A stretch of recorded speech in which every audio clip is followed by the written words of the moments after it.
Okay, we're almost here. Week 1 is in one day. We're at episode 99, by the way, of the SumerSports Show. I'm Eric Eager. I'm joined by Thomas Dimitroff. We're excited to get you started here for Week 1, starting with Kansas City and Detroit. Here for a little intro music.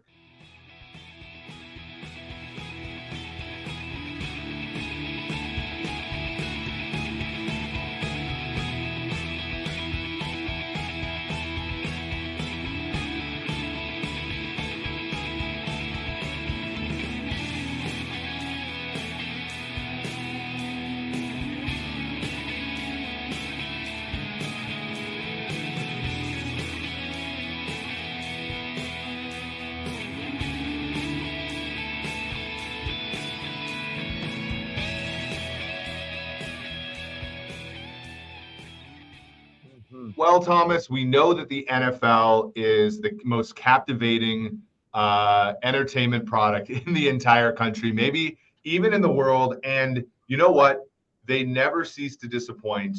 This entire week, we're talking about Kansas City versus Detroit. We're talking about the great offense of the Chiefs and the budding, sort of offense and team of the Detroit Lions. And yesterday, we log on to Twitter and we get reports that Travis Kelce's hyperextended his knee and is in doubt for tomorrow night against Detroit. And that, leaves Kansas City, when you think about it, three most valuable players on this team: Patrick Mahomes, Chris Jones, Travis Kelce. The defending Super Bowl champions, Thomas, could go into tomorrow night's game missing two of those players. Think about it. I mean, what an exciting day this is, one day away. By the way, I joined your buddy today, Solomon Wilcots and James White, on their show. I know you're going to be working with them next week. Point is, I was so jacked up about talking about the game. They didn't stay there too long on the topic. But look, I'm so looking forward to talking to you about it, because I know you ooze this red stuff going on here, even though you're not supposed to admit that to all of our clients potentially. But hey, this is going to be a fun game to watch. Well, people forget. So I was out to lunch yesterday at Chando's Tacos with our colleague Sean Clement, and I was standing in line just talking like a normal person. And somebody came up to me and said, "Are you guys going to win tomorrow?" And I'm like, "I'm sorry." And he goes, "The Chiefs." I'm like, "Oh wait, you know me? I apparently, yes, give off this Chiefs fan vibe that apparently people I've never met before in the city of Atlanta or Buckhead know it. So I don't particularly." Hide it very well. It's funny, like Kansas City, when we talk about like the markets, they open as a 7-point home favorite. I think that that's pretty right. When I look at my numbers for the game or our numbers here at Sumer, if the environment was perfect, we would also make the game about 7. But what we've seen over time is there's been some Detroit love. It got down to 6.5 when it was not necessarily clear that Chris Jones was going to play.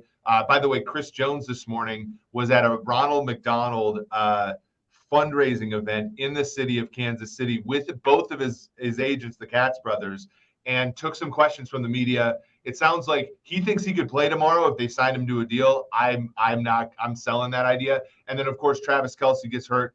Kelce, Thomas, I want your opinion on this, because you traded for another Chiefs tight end way back in the day. Mm-hmm. Who is a Hall of Famer, has all the records for tight ends, all the records that Travis Kelce is sort of going after. The weird thing is, and as somebody who played the position, I look at Kelce and I don't necessarily see him as this physical marvel. I see him as a very crafty. I see him as a very intelligent.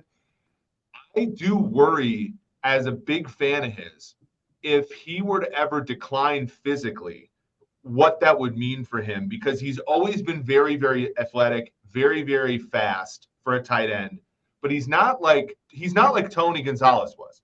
He's not like ripped. He's not big. He's not like he's kind of wiry for a tight end. And so I do get worried when he comes down with an injury, because I don't necessarily know if he has like sort of the body type to deal with it as well as some of the other great tight ends in football. So we're going to the injury thing, but before we go there, I have to ask you something candidly. Okay. All due respect to Brad Holmes and Dan Campbell. I don't know Dan like I know Brad Holmes, excuse me. But do you really believe 7 points is the number? Are you not surprised it's not higher? Injuries aside right now, going in, do you not think it would be higher than that? You're the expert in that area. Yeah, well, I think if this game is played in week 10 and everything that we believed about the Chiefs is true and everything we believed about Detroit is true, I do think the number is wider. But early in the season, there's just so much uncertainty. Like, I think when you look at where Detroit is strong, I think that it plays into some of the weaknesses that Kansas City has. So, for example, Brad Holmes has done a terrific job drafting Penei Sewell. His predecessor drafted their left tackle and their center, and their guards are healthy for the first time, kind of in this Dan Campbell era. So, offensive line, they're very strong, and even with Chris Jones, the Chiefs are depending upon George Karlaftis, a late first-round pick from last year, Felix Anazuke-Uzama, a first-round pick from this year, to rush the passer. Charles Omena, who is out for 6 games with a suspension. Jared Goff is one of those quarterbacks who the disparity between how good he is when pressured and how good he is when clean is bigger than any other quarterback in the league, and it has been for a long time. And so when I look at the way that the Detroit Lions match up, I think that they're going to be able to protect Jared Goff. And I think furthermore, where the Chiefs are strong defensively, which is in the secondary, where they have a lot of depth, I don't necessarily know if that comes into play as much against the Detroit Lions wide receiving core that isn't itself deep. Like, I think that's already kind of priced in. So I think on that side of the ball, the Lions do really have an advantage. And I think that they even have an advantage with Chris Jones, Thomas. I'm just struggling to think they have an advantage anywhere, to be honest with you. I like what they're doing there. I like how they are improving. I guess I'm just one of those guys, honestly, brother, that until proven otherwise, I continue to think they are on the come, and I like that, and it's impressive to see. Just like Brad Holmes has made some comments recently, like pretty open, right? He said he believes strongly that they could win their division. That's a strong comment from a guy who's fairly humble, but his line was, we've gone through so much. And when you're a general manager and a head coach and you go through all of the ups and downs and the turmoil of trying to put a team together, and you start feeling yourself, rising through the ranks, right? And then you have the naysayers out there saying, well, they've never won a playoff game and they are getting so much more love than a team like Pittsburgh, who ended the same record, correct? If I'm not mistaken. A season ago, they both were 9-8. Yep. Why is Pittsburgh not getting the same kudos as Detroit is? It's great for Detroit. It's great for the fan base. Again, I used to work there, so I'm happy for them. But I'm also one of those guys, having been brought up through the Belichickian regime. We want to keep things, contained so that we don't just flail out there and everyone jumping on the bandwagon. I'm not saying that we avoid that. I am saying, like, let's take it in steps. Mm-hmm. You're one of those guys, quite honestly, Midwesty as you are, jumping on with a wagon strong, and you believe in them at a lot of levels. And I do believe in them when you talk about their O-line. Love their O-line. I love Ragnow, by the way, one of my favorite centers to play in a long time in college football. Bob Quinn, I thought, did a really good job helping build that. And of course, Brad came along and did what he did. I really like their idea of what they did offensively at staying with, bringing in 2 running backs. I don't know, Gibbs, we'll see if he was worth the pick he was worth. Yep. Right. But a strong running back situation with Ian Montgomery. Right. Mm-hmm.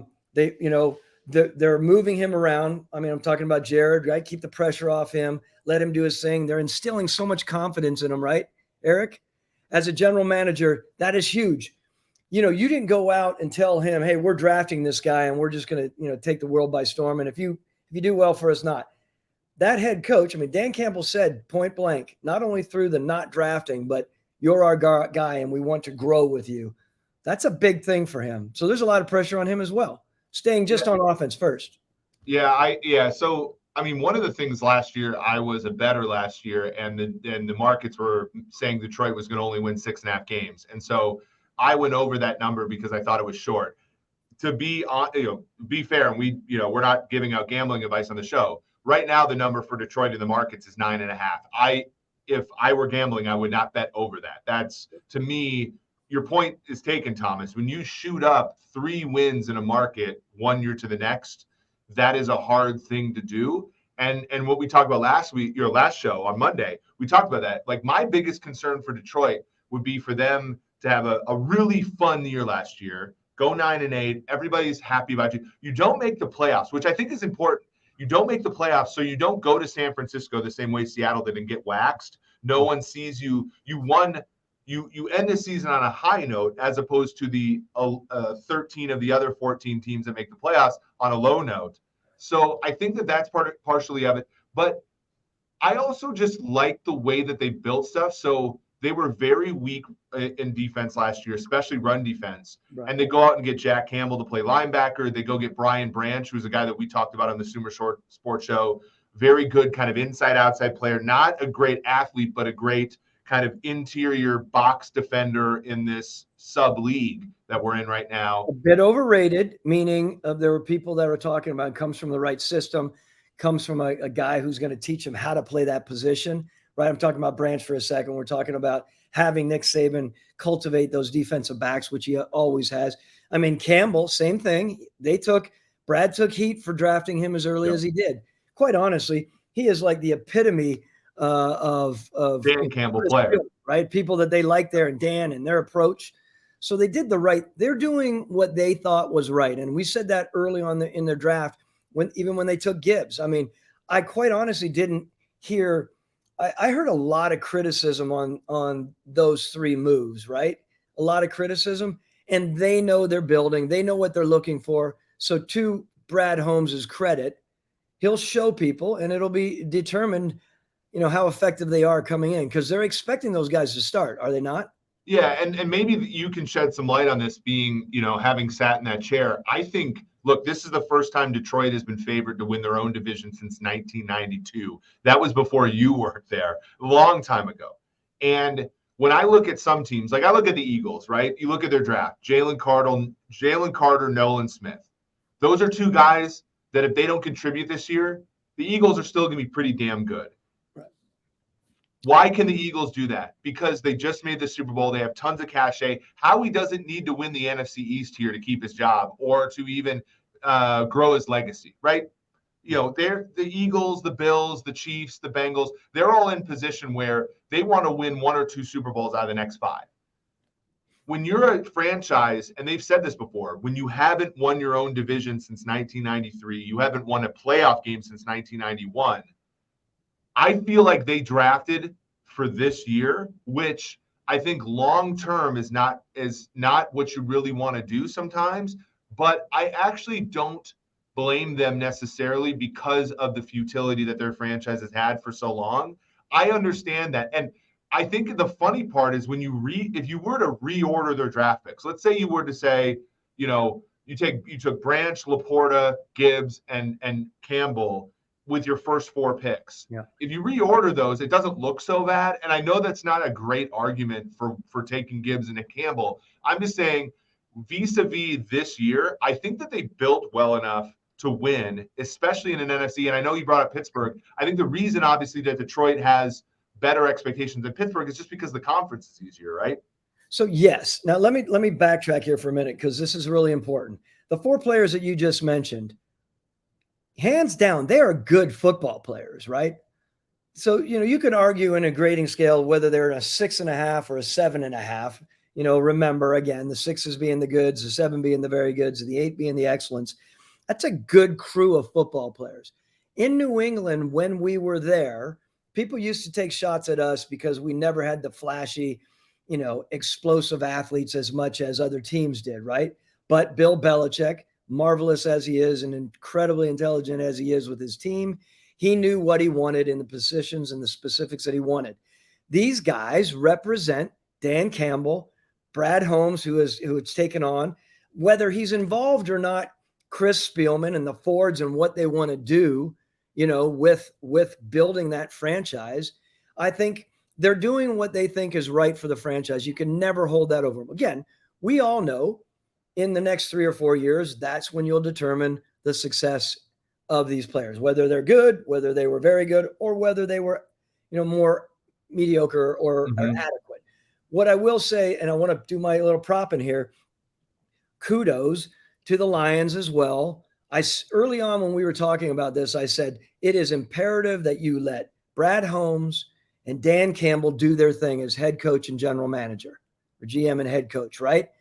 Because there are other people, when you have a president and you have Chris Spielman coming in, you have, Mrs. Ford, and then, you have Mike Disner, who's the salary cap guy, and they're all trying to put their hands in it, trying to get the guys where they are so that they can hit the ground running. Let them run, let them do their thing. And to that organization, good on them that they're letting these two run the football organization, because they are showing, they both have unbelievable confidence, and I love seeing it. So what I am saying is, I'm for you. Let's just not blow it out of the water too far ahead of the game. That's my thought. Yeah, I think you're right. And I think, I'm somebody who, when you look at the NFC, I think it's very definitive that the Dallases and the Philadelphias and the San Francisco right now are in a class that's different than the Detroit Lions. But I think when you think about that second tier in the NFC, it's Seattle, another team that is brought in and rebuild and, kind of on the fly more than the Detroit Lions, because they, Seattle never bottomed out with 3 wins or anything. And then you have, I think Detroit is kind of in that second tier as well that could go either way. And we're going to talk a little bit about Green Bay, Chicago in a second, because that's my favorite game of the weekend. But I think good on Detroit for looking at the landscape of the division and saying, we could try to do it again. We should try to keep being competitive and keep eking out 7-8 wins. Instead, they kind of tore the Band-Aid off. They got they got their cap in order. They built both of their lines, obviously with Hutchinson and the offensive line you were talking about. They got a quarterback in here who I think both of us know is very limited, but is good when you put the surroundings around him. And in 2 years, it's been a remarkable climb. I agree with you, though. I think you got to be careful about extrapolating too far and making them truly an elite team, even though I'd love to see that happen. Great points. As I was doing some more research on this, and I know you have as well, on the year going into the season here, this first round of games, and you start thinking about, the question was posed to me recently about the trends, right? You have some idea about trends. I have idea about the trends that are interesting to me. One of the things that came to my mind was, okay, so you have Goff and you have Mahomes, both established quarterbacks, right? But both play into the idea of some of the trends, and they're not new. RPOs aren't new. A great amount of movement and within the offenses and creativity, I think, is not new. It's just how they're going to be using them. Our good friend Sean Syed had mentioned in his article recently and on the podcast, our podcast, about the too high, right? And how important the too high are, and how offenses are trying to violate the too high safety situation, right? Mm-hmm. But one of the things that continues to come to my mind, it used to drive me crazy when we would have the wrong personnel in the game on defense, right? Or offensively, we wouldn't capitalize on the wrong people on the personnel on. So yep. This is what I'm referring to here is I'm talking about playing with 3 tight ends, so 13 personnel, and how they're not just running with 13 personnel. And your best buddy there, Mahomes, the most throws out of 13 personnel and doing great things, and they're throwing out of it. So they get defense thinking that it's going to be run oriented, and they can throw off of that out of that personnel, which I think is really, really important. And I think what I'm saying about these trends is there are how many new quarterbacks out there that are going to have to prove themselves, or GMs who are in crossroad positions that will push their people to be smart about motion, RPO, and what I'm talking about right now. And that's, utilizing big people in situations that is not necessarily expected. Well, the Chiefs won a Super Bowl throwing out of those heavy formations, being efficient out of those heavy formations. People forget, so the guy that's probably going to replace Kelsey tomorrow, Noah Gray, a 5th-round pick in 2021 out of Duke, was 5th on the team in catches. Noah Gray, none of us, ever heard of him.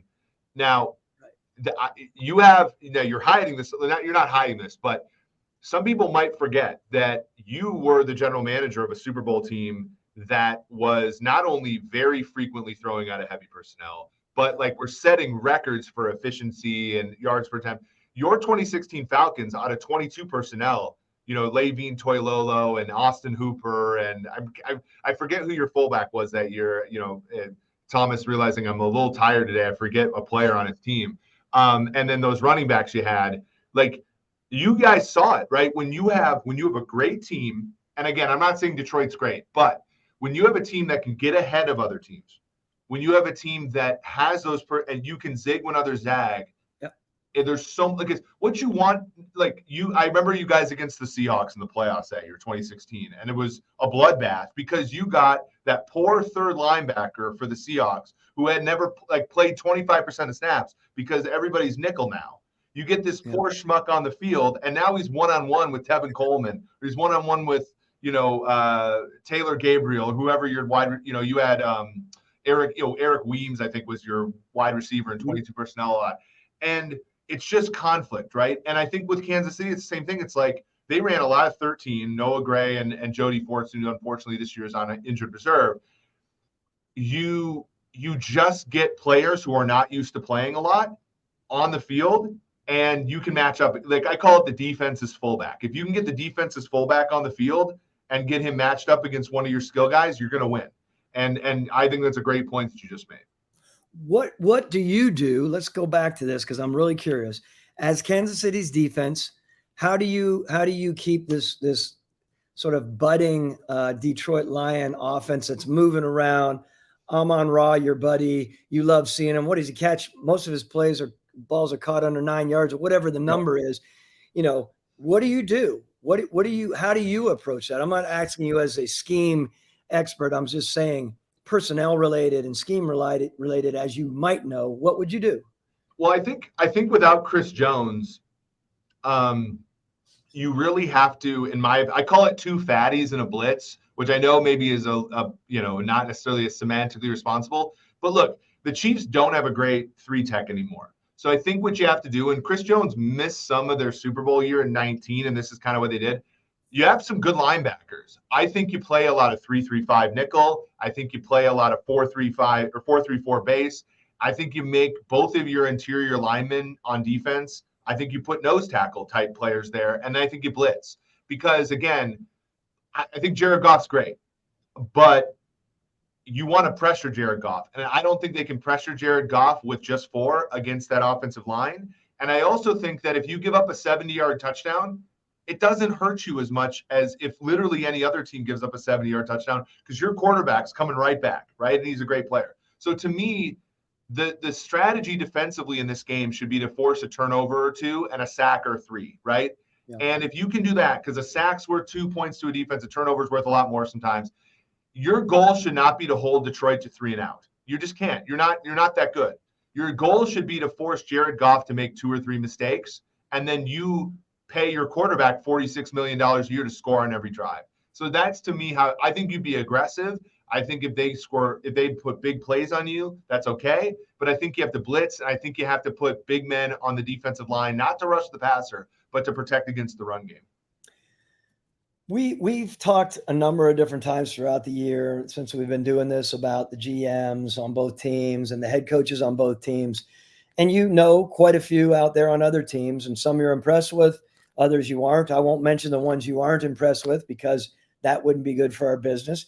Just from a, purely when I've read some of your documentation over the years and your opinions, because you have strong and interestingly well-documented opinions on some of the team builders.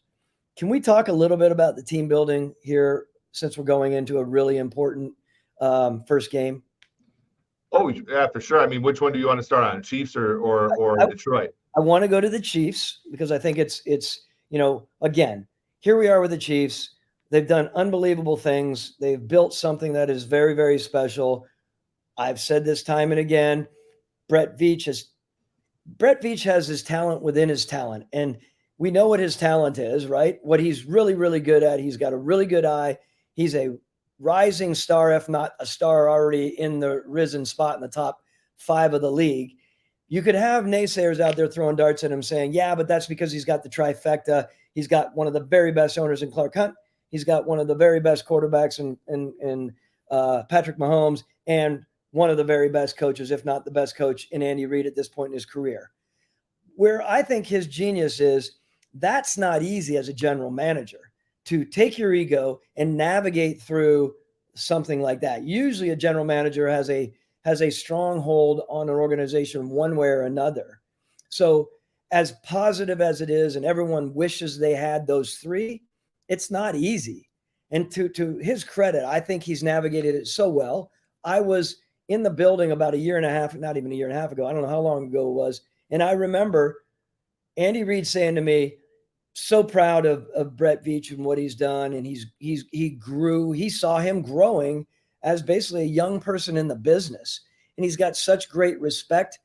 That is huge. And I would say to any owner, don't listen to the nonsense out there by some people who suggest you have to be at loggerheads between your GM and your head coach because debate is great. Debate is good, Eric. Debate is only good when it's highly respectful in my mind. Yeah.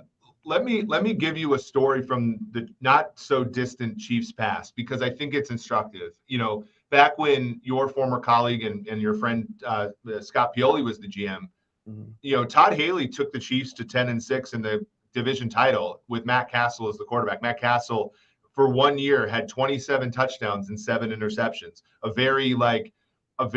mean, let's put the cards on the table. A very Jared Goff kind of talent, maybe less talent than Goff, but a very like Jared Goff production type year, you know, pop-up year.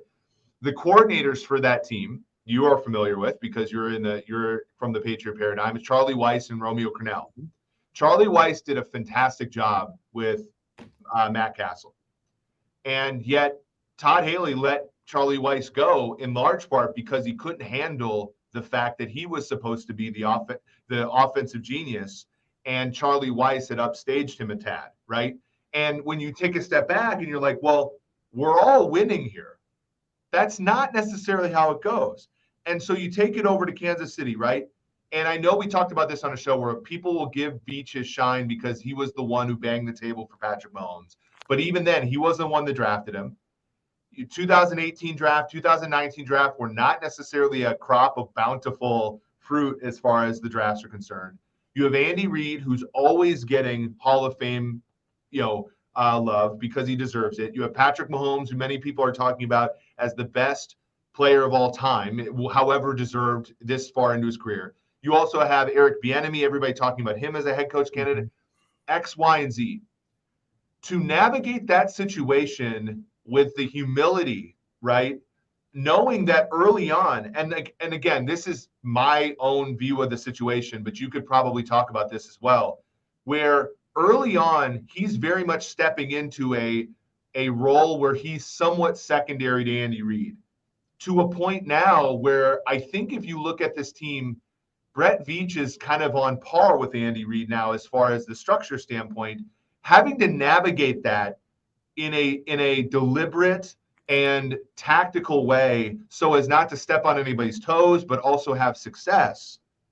I think we I think the general public undersells how good of a job Brett Veach has done with the politics of that job. And in addition to how well he's done on the football field, selecting players and building that franchise. Oh my God. If we're talking about politics in the NFL, we could talk all day over many beers or bottles of wine or tequila or whatever people do these days, because it's complicated. It's a little easier when you're younger and you have a senior level head coach like you do, Andy Reid, right? There's this unbelievable respect that you have.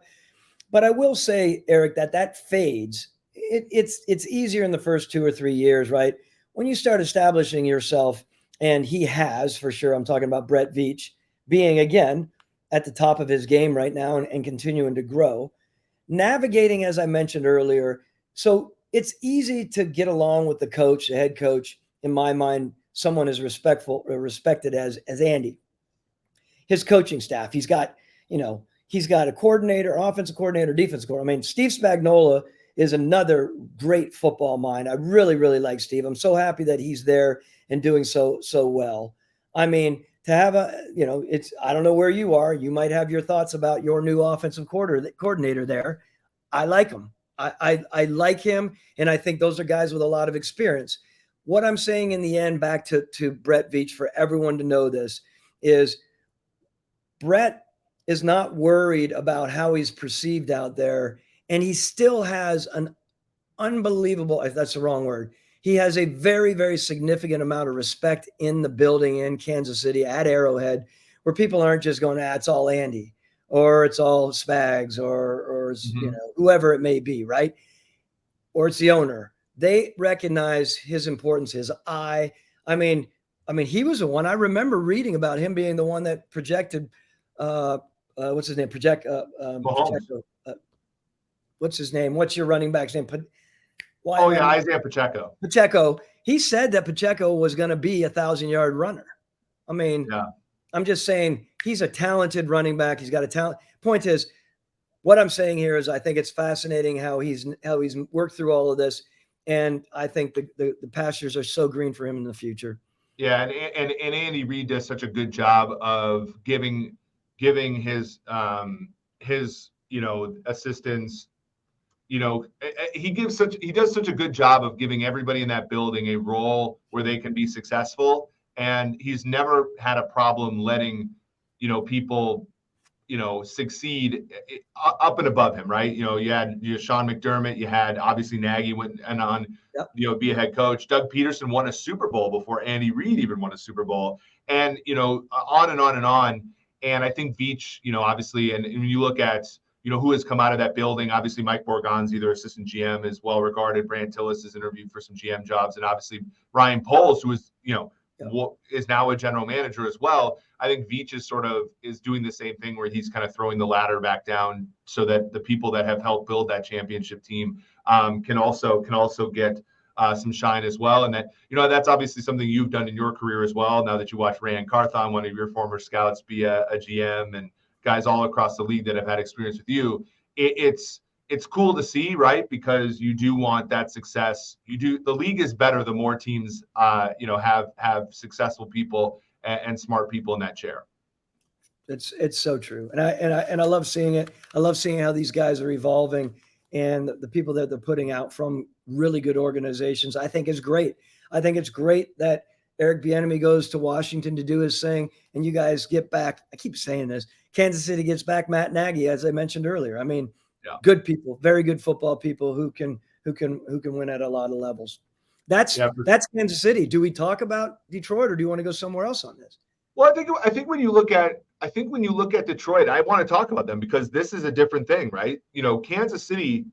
I mean, when they let John Dorsey go, they were a successful franchise, 10-6. They were 12-4 in 2016, the year before they let Dorsey go. A totally different animal here. Kind of similar to your time in Atlanta, where this team was struggling, right? And, they had a couple, 2014, 16, and 17, they had winning records. Still wasn't good enough. They went ahead and went with Patricia and, Quinn, and that didn't work. And so they had to kind of build it up from the studs. But I look at what they're doing here. They hired a few like big data bowl people. K.O. Brignetti is one of my friends, and I think does a really good job there. They even hired one of my former interns to be on that staff as well. I think Detroit is they've had a clue in a lot of different places for a while, and they were just waiting for kind of the clean slate that they ended up getting with the Dan Campbell and with the Brad Holmes regime. Now they're not out of the woods, as we talked about earlier, but I do think there's a lot to like about how they're building this football team, and they have a lot of options now because, unlike a lot of teams that have a quarterback like Jared Goff, the contract for Goff isn't particularly onerous for them in the future. So what I like about them is they've given themselves a lot of outs, but they also have a really clear path to success over the next few years, given that conference and where it's at. Okay, well, staying on coaching for a minute and away from Brad, because I've talked about Brad Holmes way too much. Are you a fan, from where you sit, of a coaching staff that is highly represented by former players in the NFL? Do you think there's a line to be drawn there? I mean, I have some opinions about it, but they seem to have a real belief in it. It seems as though Carolina Panthers are doing some of that, correct? With how they're putting their staff together. What are your thoughts on that? Yeah, I think it depends. I mean, I need to see the results. And like Dan Campbell, when you look at our Sumer model that talks about, fourth down decisions, how they use timeouts, all the stuff in game. Like Dan Campbell's not a meathead when it comes to those decisions. He goes for the right fourth downs. I think clock management is where maybe he's a little weaker, but on balance, Ben Johnson, the coordinator, is a son of two math teachers, right? A very sharp guy. Aaron Glenn was a fantastic corner in the NFL for the Texans and Jets, and I remember the other team he played for. I think there's a good balance there, and maybe it's just like, I think as long as the coach, who's kind of more of the CEO rah guy, listens to the people who are telling him about the stuff that is sort of more mathematical, like which fourth downs to go to and stuff, I'm more than happy with that, it being him being kind of that person that can rile up a team. Because I do think it's a hard job to motivate professional players in some ways. Like, it's just not, we talked about Deion Sanders on Monday. It's a totally different job in the NFL. These are grown people who are, that's their livelihood. And I think Campbell has kind of split the difference pretty well. Now, to maybe draw back a little bit on my positivity is I'd like for them to start the season better. 2021, they started the season 0-10-1. Last year, they started 1-6. Very similar to Ron Rivera, another former player, right? Former Bears linebacker during the Super Bowl years. The Washington Commanders start every season slow. I'd like to see some of these guys who are kind of more that player type start the season more quickly. And I think it's maybe, you look at McVay, you look at Shanahan, every single year, week one, Andy Reid, they come out with some new schematic thing. When scheme isn't necessarily your forte and motivation is, maybe that leads to slower starts, and maybe you can motivate, older, tired players mid-season better than the McVays of the world. So I do see some drawbacks to it, but I think in the case of Campbell, I think he balances things pretty well. What do you think? Oh, I think Dan Campbell does balance things well. I mean, he's got some, Dan was an overachiever in his own right, respectfully, as a hard-nosed, tough guy. When you talk to people that know Dan, they really like him at a lot of levels, right? And you can only imagine players wanting to follow him. Now, when you get other athletes that are in there who are top-notch athletes, and I think this is where a coach like Dan would have to be careful. I'm sure he chose, his players, his former players who are coaches now, Aaron Glenn, right? Gosh, when you talk about Aaron Glenn as a player, I was about ready to say Aaron Rodgers. Aaron Glenn, he was a damn good football player. He worked hard. He was a tough ass. I mean, those are the guys you want, right? Even if they were the top of the heap. You obviously need to be careful about bringing someone in who has prima donna to them. If you have a prima donna coming in and they don't know necessarily how to push the buttons of some of these players that are, some of the midline good football players, and they don't relate to the guys who aren't at the top of the heap, then I think you run into a situation. And I only had always wondered, okay, I think there's a nice mix. And I think having football players, everyone has played for the most part. I'm just saying, like NFL stud players, you can have some as long as there's an understanding and as long as their work ethic's there, right? Some of those guys were so good that they could, they could slip around some of the work ethic things, just speaking in general. Yeah. So, there's an example. I mean, Mike Singletary is a Hall of Fame player, one of the best players to ever play in the league.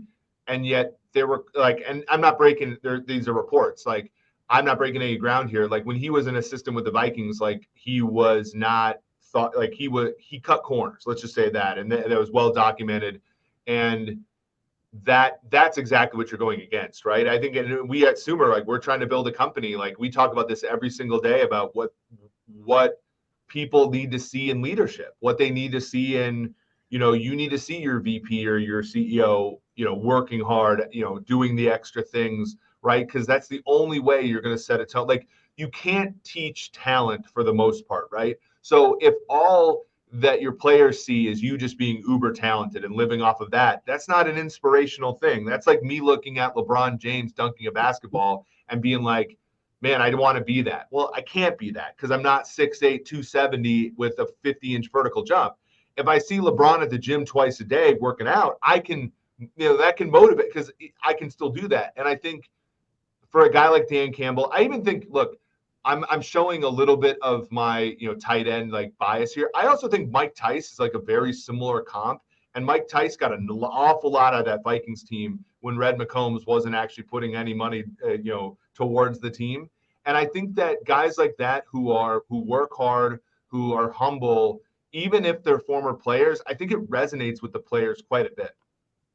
It does. And Mike Tice, that's a good example of a guy who, I love Mike too. I think Mike had so many positives to him, and he also knew his limitations.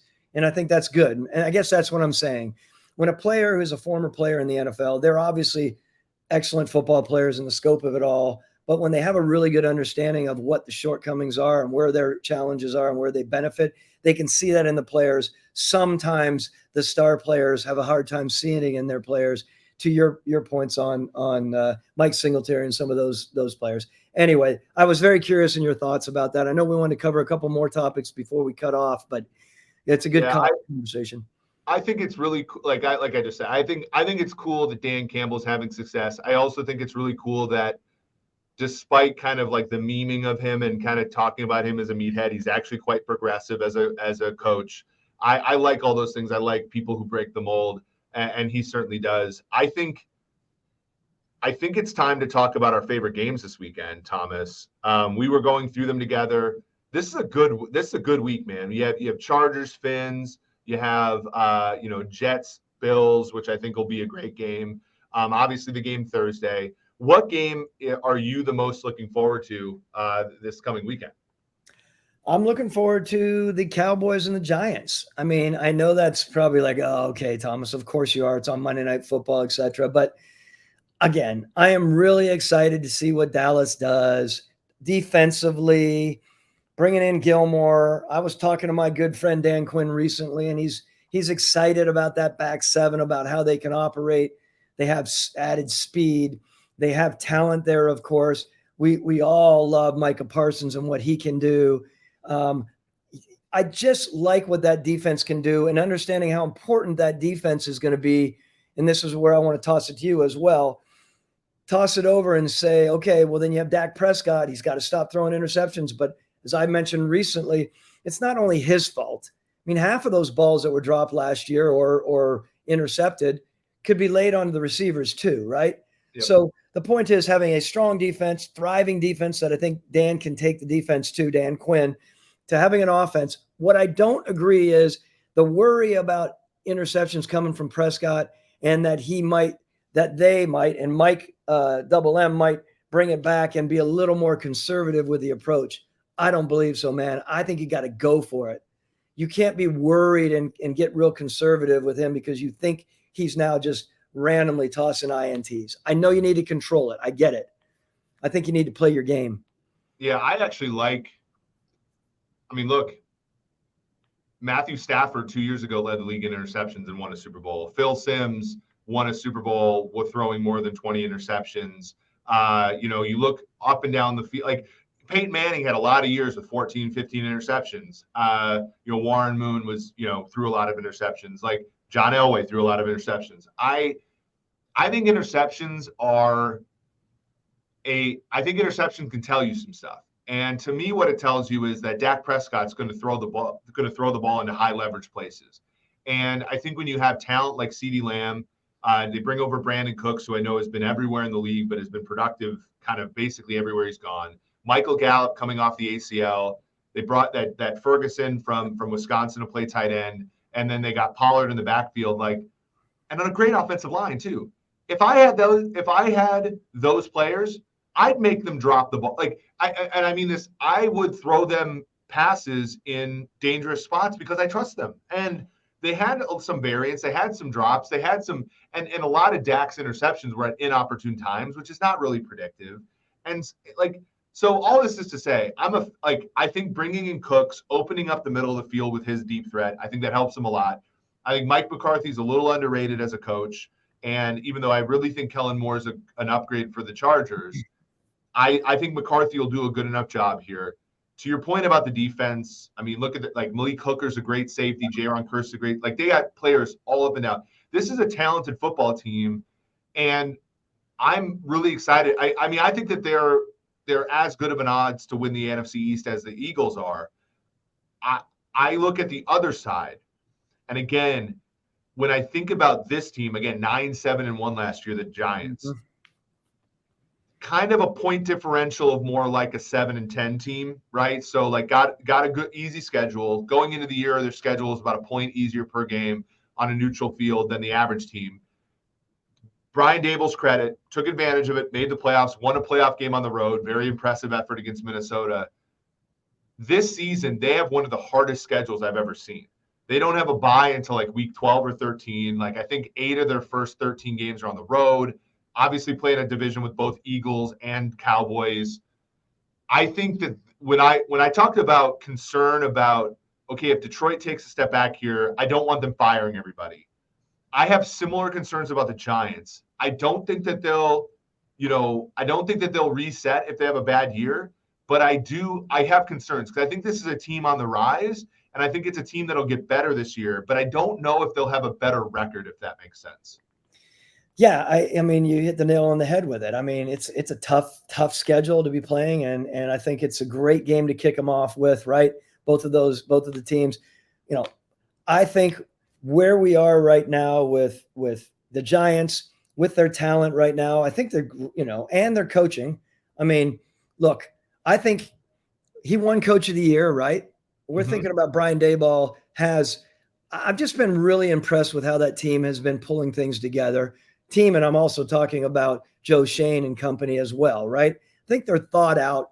They have obviously a very good president and a long-standing president and owner of the team in John Mara, who is really good with that group right now. I think he really appreciates it. I think he's moved on from the idea of having those elder statesmen in that position. He's got 2 younger guys that I really think he likes dealing with. And, even though I'm a fan of what they've done in New York over the years at different spots, there have been some tough times, of course. I think they're rising above that there, and I think it's going to be fun to watch this game. Yeah, and defensively, they patched together some of their weaknesses. Deonte Banks, I think, has some real potential at corner for them out of Maryland, one of the better corners in last year's draft. They got Thibodeau and Evan Neal. Now, there are some questions. Neal has not played all that well for the first year and change of his career, but we remember Andrew Thomas really struggled coming out of Georgia in 2020, and he's earned one of the best contracts in the history of the position. So that can improve. I'm excited for that game. The game I'm looking for is another division game, Thomas. Another one with a road team, in my opinion, should be favored, although they're not. And this is the Green Bay Packers going to Soldier Field to play the Bears. I don't know about you, but I look at the Packers, and it might just be because I used to teach at UWL, and Brian Gutekunst was an alumni. It also could be just I'm a huge Matt LaFleur fan. I think Matt LaFleur has done really good things in Green Bay. I just think that the market is looking at Green Bay and not giving enough credit to the stability that they've been able to achieve when they're immediately dismissing them now that they have Jordan Love at quarterback. Well, this is a big deal for them. You talk about crossroads. Yes, Matt LaFleur has done a really good job back to navigating. I know it's the key word today, navigating a first ballot Hall of Famer as a quarterback, navigating a lot of tough decisions. I mean, that's not easy to do. Can you imagine that? I mean, Matt comes into Green Bay with a little bit of question out there. Okay, he's coming in. How is he going to handle that? What is his presence going to be like with a guy with that much cachet? I'm talking about an Aaron Rodgers.